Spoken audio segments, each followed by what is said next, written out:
Hi everyone. I'm here today to talk to you about a new book release. Comes out in a couple of days. This is coming out on the 8th. I have several books coming out on the 8th, so I kind of tried to balance these so that they will prep you for the next few days. Lots of stuff coming out in the next few days. So this book is Mr. Magic by Kiersten White. And you may know that I really enjoyed Hyde, which I read earlier this year.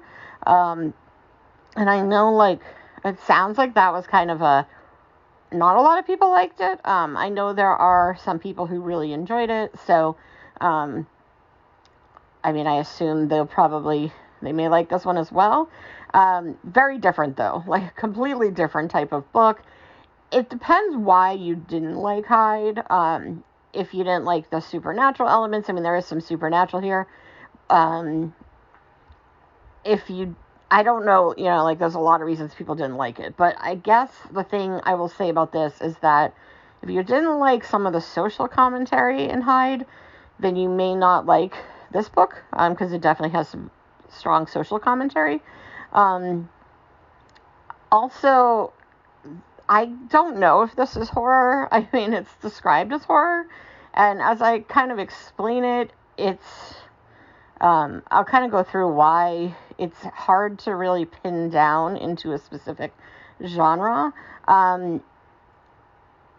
This is big praise, and I'm not saying it's not up there necessarily with, I'm thinking of Ending Things and being my favorite book of all time, but it's up there in the fact that, throughout the book, it's unnerving and unsettling, and then at the end, it's just emotionally impactful. So I'm going to kind of just read the summary and then try to tell you a little bit about the book without giving anything away. But I really, really enjoyed this. I don't know if it's for everyone. It's hard because, throughout the book, I was like, do I like this? Do I not like this? But I have not had this kind of emotional reaction in terms of crying in a book in a while. And so it was very emotionally impactful for me. So, and again, that may just be a personal thing. So it's hard to really articulate because when you have that kind of personal emotional response to something, I can't really speak to if other people are going to connect to it in the same way. It just personally hit me. But all right, so the summary of the book is 30 years after a tragic accident shut down production of the classic children's program Mr. Magic, the 5 surviving cast members have done their best to move on. But just as generations of cultishly devoted fans still cling to the lessons they learned from the show, the cast, known as the Circle of Friends, have spent their lives searching for the happiness they felt while they were on it, the friendship, the feeling of belonging, and the protection of Mr. Magic. But with no surviving video of the show, no evidence of who directed or produced it, and no records of who or what the beloved host actually was, memories are all the former Circle of Friends has. Then a twist of fate brings the castmates back together at the remote desert filming compound that feels like it's been waiting for them all this time. Even though they haven't seen each other for years, they understand one another better than anyone has since. After all, they're the only ones who hold the secret of that circle, the mystery of the Magic Man and his infinitely black cape, and maybe the answers to what really happened on that deadly last day. But as the Circle of Friends reclaim parts of their past, they begin to wonder, are they here by choice, or have they been lured into a trap? Because magic never forgets the taste of your friendship. So this book starts with our main character, Val, who works on a ranch in Idaho, and she's been there since she was 8 years old. And she really doesn't remember much of her life, and she doesn't have a lot of experiences because her father brought her there when she was 8 and was really wouldn't let her do a lot. So she was homeschooled. She doesn't have, an ID. She doesn't have a license. She's just, you're like, oh, is he anti-government? You don't really know what the deal is with her dad. So it just opens with her. And we get the sense that, she just hasn't been exposed to much. She hasn't really left a lot. And her dad dies in the first few chapters of the book. And so, of course, she's like, all right, what do I do now? And interspersed throughout the chapters, there's all this like these social media posts about this kids show, people talking about it on Reddit forum, fora, I guess, technically, people posting about it on Twitter, or, there's talk about a podcast. They may be rebooting the show. So that all kind of gets in there. And so at first it's like, well, what's going on? What does this have to do with this girl and on this ranch? And but so after her dad dies, these people show up at her dad's funeral, and basically they know her, and she doesn't recognize them or remember them. And they tell her that she was part of this children's show called Mr. Magic about 30 years ago, and she left, and her dad took her basically away from the set, and things kind of went bad from there. And they don't really give her a lot of detail. Like, so she's like, was there a fire? Did something burn down? Like, what happened? And no one really has the explanation to what happened. And she has these sort of memories of little, like, songs that she learned on the show, that she still kind of sings, and she doesn't know where they came from. And so these people show up, and they tell her she was on the show, and she was like, I wasn't even allowed to watch TV when I was a kid. And so it's kind of, she's trying to piece together, like, how did 30 years of her life essentially disappear, and how she doesn't remember this show. So there are 4 other characters we meet. Right away, we meet 3 guys, the 3 boys who were on the show with her. And we meet Javi, who was essentially, as we, go through the story, he was sort of the rebellious kid. We have Marcus, who is the creative. Isaac, who was kind of like the older one, so he was the big brother, sort of protector figure. And Val, we find out, was the leader, even though she's like, that's not my personality at all. And then as they go through the story, they catch up and meet the 5th of the 6 people who were on the show, and that was Jenny, who was like the friend. And we don't know who the 6th person is, and so that's kind of part of the story as well, is who was the 6th person.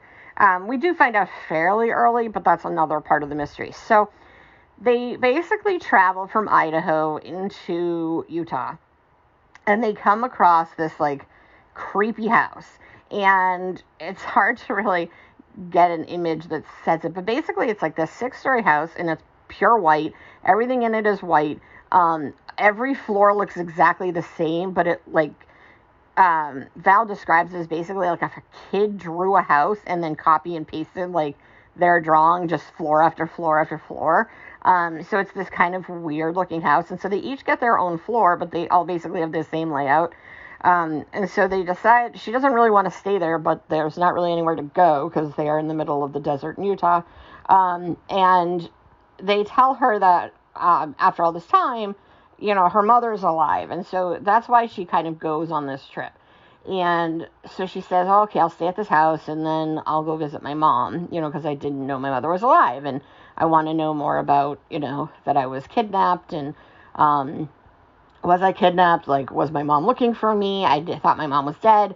So we're getting, like, her whole life, basically everything she thought was real is not true.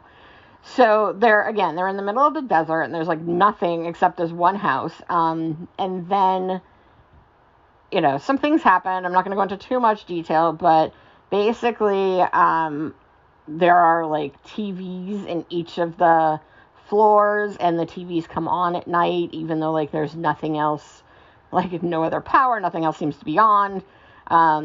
So there's definitely a lot of, like, draw to the show.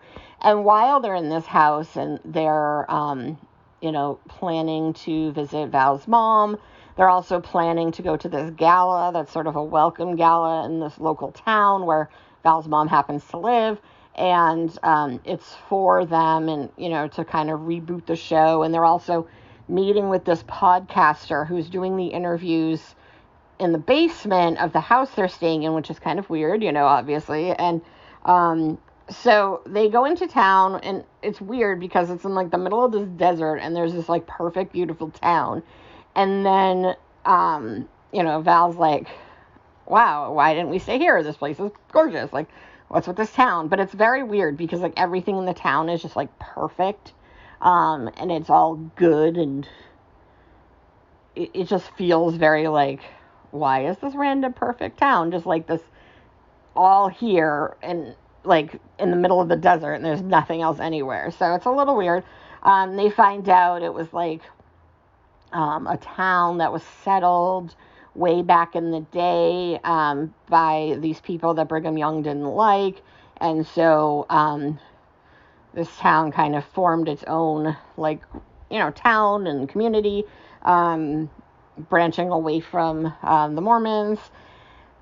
So anyway, so they go back to the house, and they do these interviews, and they're all doing these interviews in this basement, in this creepy black room. And each of them has, like, a different story and, like, a different intro, and they're making these, like, they're being asked sort of to commit to something, and they don't really know what they're committing to. And it's kind of, this stuff is all happening around Val, and she doesn't know all this stuff is happening because no one's telling her.